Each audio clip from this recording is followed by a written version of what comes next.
Back here at Bobby V's and Windsor Locks, right down the street from Bradley International Airport, and people are they're so fired up right now, Ben. Johnny Tibbs in the house, Conrad Ryu in the house. They are all our so listeners excited for opening night in football. We're watching some of the pregame festivities. These stats count now as the Cowboys will be in Philadelphia taking on the Super Bowl champion Philadelphia Eagles. People are wearing their Eagles gear here. We got Brian Westbrook jersey in the house. I'd love to see that. We got some Dallas Cowboy fans here. We got a lot of Jet and Giant fans. A lot of other people are going to be here as well. But we had preseason picks yesterday. We have more preseason picks today. These are the big ones. These are the most important ones. All right, what do you want to start with? The who we think are going to be the MVPs? League MVP. League MVP. And I'm going to go out on a limb to start this off, a big one. And actually, I had this written down. I had one written down. I scratched it. I wrote another one down. I'm just feeling a little nostalgic, a little history repeating itself. And I remember when that Brett Favre had left the New York Jets and found a newer home in the Minnesota Vikings. It was like not only has he got something to prove to the Green Bay Packers, he's also got something to prove for the New York Jets. And it just felt like a freeing thing, like he's finally out of that New York spotlight. And I would not be surprised, and I'm going to call it tonight, Aaron Rodgers wins the MVP. You're smoking something. I don't know, man. Aaron Rodgers. He's on the team of discipline. He has the coach of discipline.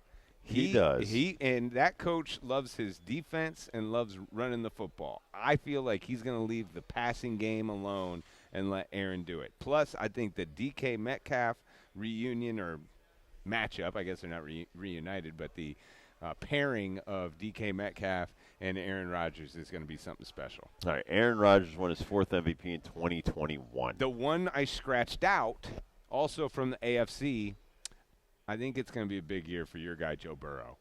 Oh, man, you went way down to Joe Burrow. I mean, Josh Allen won it last year. Yep. Lamar Jackson was your runner-up. Saquon Barkley was third. I got you. They don't give it to running back, so if you're voting running backs, you're crazy that Saquon was third. Saquon was your MVP last year, no doubt, in my mind, although Josh Allen has been amazing. I don't know.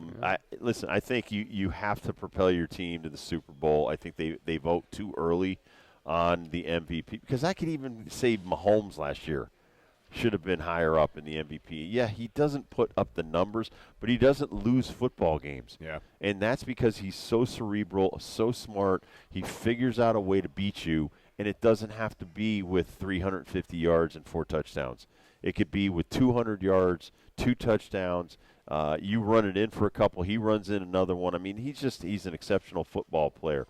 But I got Josh Allen repeating. Really? A repeat? Now, I could have gone Lamar Jackson, even though he's on my fantasy team. Yeah. But I do think that Josh Allen is up against it this year, that if they don't go to the Super Bowl and at least get that far in the playoffs and the postseason, man, a lot of people are going to be like, well, we've ranked this guy too high as far as his greatness. Now, I think he's great, but you need your team to help you out too. Yeah, he's definitely happy to see Cook back in the backfield. That's going to be a great 1-2 punch, especially for their running game. The one thing I will say about Josh Allen as well, he is such a problem on 3rd and short. Like, I remember the days of Cam Newton where you have to respect his arm and you have to stay with your man, but then if he's creeping up towards that line of scrimmage, you better bring it. And Josh Allen, he doesn't get the respect, I think, still for his running capabilities. Great runner. He'll run people over and still – that's my biggest thing with Josh Allen is he kind of takes some unnecessary hits because he refuses to go down sometimes as a quarterback. If he stays healthy, though, the Buffalo Bills are going to have a very successful season in the neighborhood they are. They're going to have the Jets to contend with. The Dolphins, I don't think, are as good as people are thinking. I think the Patriots are going to be better, but still, the Buffalo Bills, they're building a new stadium. They won a Super Bowl champ. They've done everything they possibly can to get it. If they don't make it happen this year, I have no more answers other than just you're unlucky. You're just an unlucky team. Going back to what you just said about rushing, he rushed for 12 touchdowns last year. He averaged 5.2 yards a carry for over 500 yards right there behind James Cook. He threw 28 touchdowns, only 6 picks for nearly 4,000 yards. I mean, if that's not an MVP type guy, that's the same thing with Lamar Jackson. They're either running it down your throat or they're throwing it down your throat. You get two of the best quarterbacks in there, and then you throw in Joe Burrow. You come out with Joe Burrow, who might have the best wide receiver core in the NFL. I'm talking about 3 wide receivers that could be Pro Bowlers every year and could be wide receiver ones on a lot of other teams. And but that's what worries me about Josh Allen. They do not have that go-to guy in the outside in the receiver room. Their go-to guy, I think, for Josh Allen, he's looking for Dalton Kincaid or Dawson Knox, those tight ends. Keon Coleman, rookie last year, he's got to make a bigger step than what he did his rookie season last year. Khalil Shakir, he's probably your number 1 receiver, and a lot of people that are NFL football fans don't know who that is. So, he is dealing with some no-namers right now on the outside. Maybe they make a move and actually beef up that room, but if Josh Allen does get them to the Super Bowl, he is going to have an MVP performance with some of these guys that are kind of on the B to C list on the receiver squad. Wow, you went right after it, man. Super Bowl champ. Super Bowl champ. I do think Josh Allen will be in the AFC Championship. I think it's Lamar's year, though. I think that drop ball from Mark Andrews is going to be a nightmare for him until he wins the Super Bowl or at least gets into the Super Bowl. I got Baltimore on the AFC side. On the NFC side, NFC's tough, dude.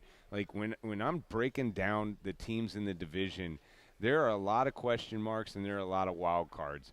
I think there are a couple of teams are going to be bad. I do not see the New Orleans Saints or my Carolina Panthers really making any kind of noise. But other than that, you could convince me that the Arizona Cardinals could do something. You could convince me that a lot of other teams that people aren't talking about could do something. But it's going to take some convincing. I need no convincing for the Philadelphia Eagles to go back to the Super Bowl. Yeah. I'm a huge Jalen Carter fan. I'm a huge Jalen Hurts fan. I'm a huge Saquon Barkley fan. And all the other positions are filled with guys that you do know of and are not B-listers. I think if any team's got a really good chance of repeating, the Philadelphia Eagles do. I got Baltimore against Philly.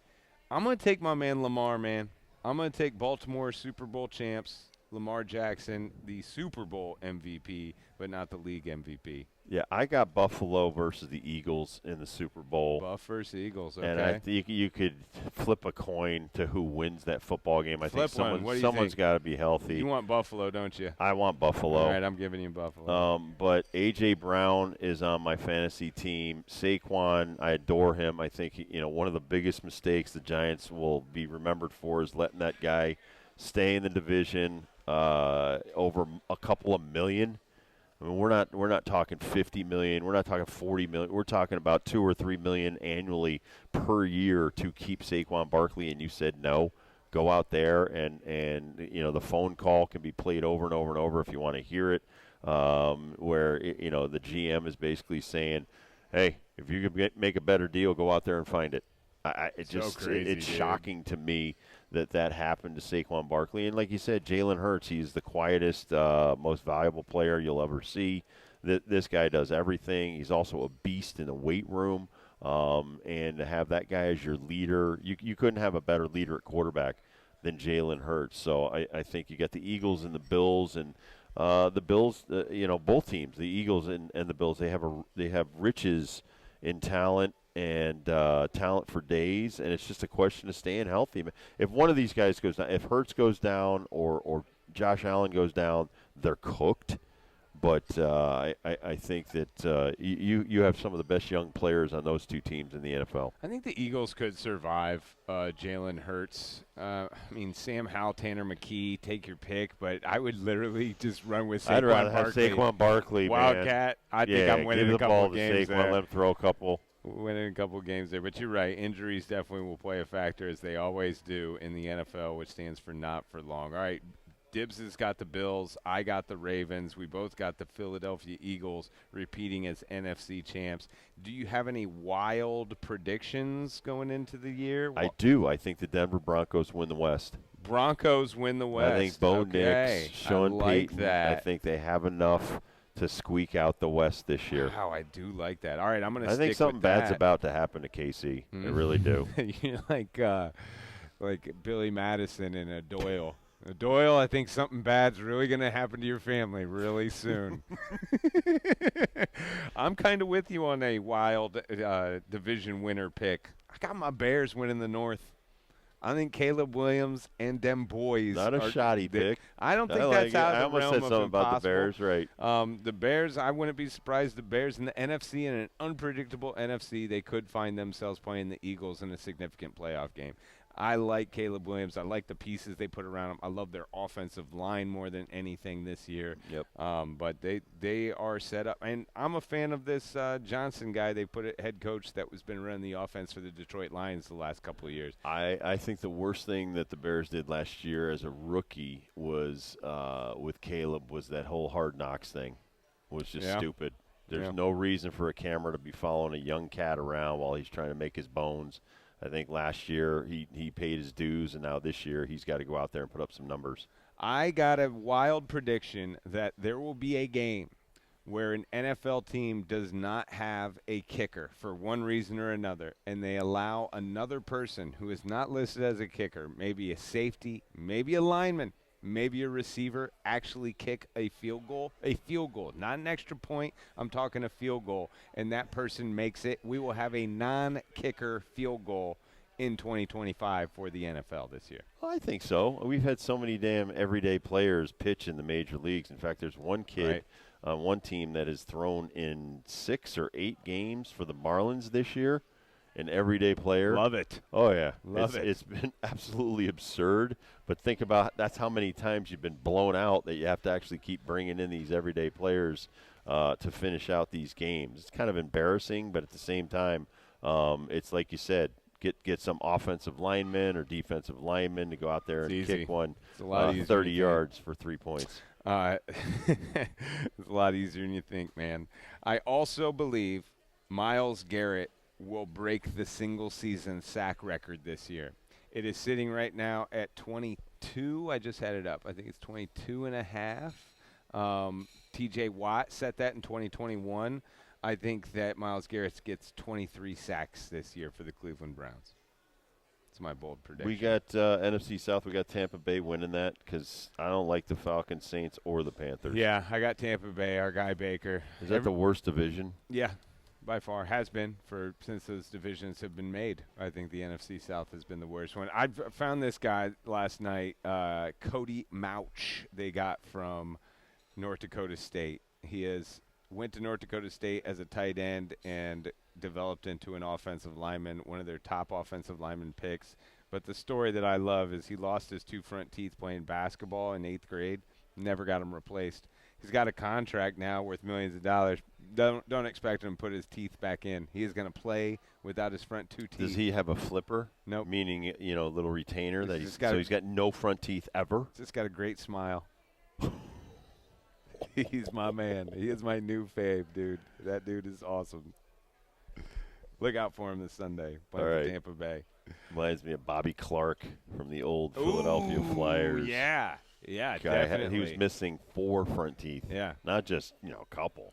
Let's almost get the whole grill missing at the top. Well, this guy's got big, fiery red hair, too, goes all the way down past his shoulders. And he's just like a guy that if you saw him, with your car broken down, you are very scared.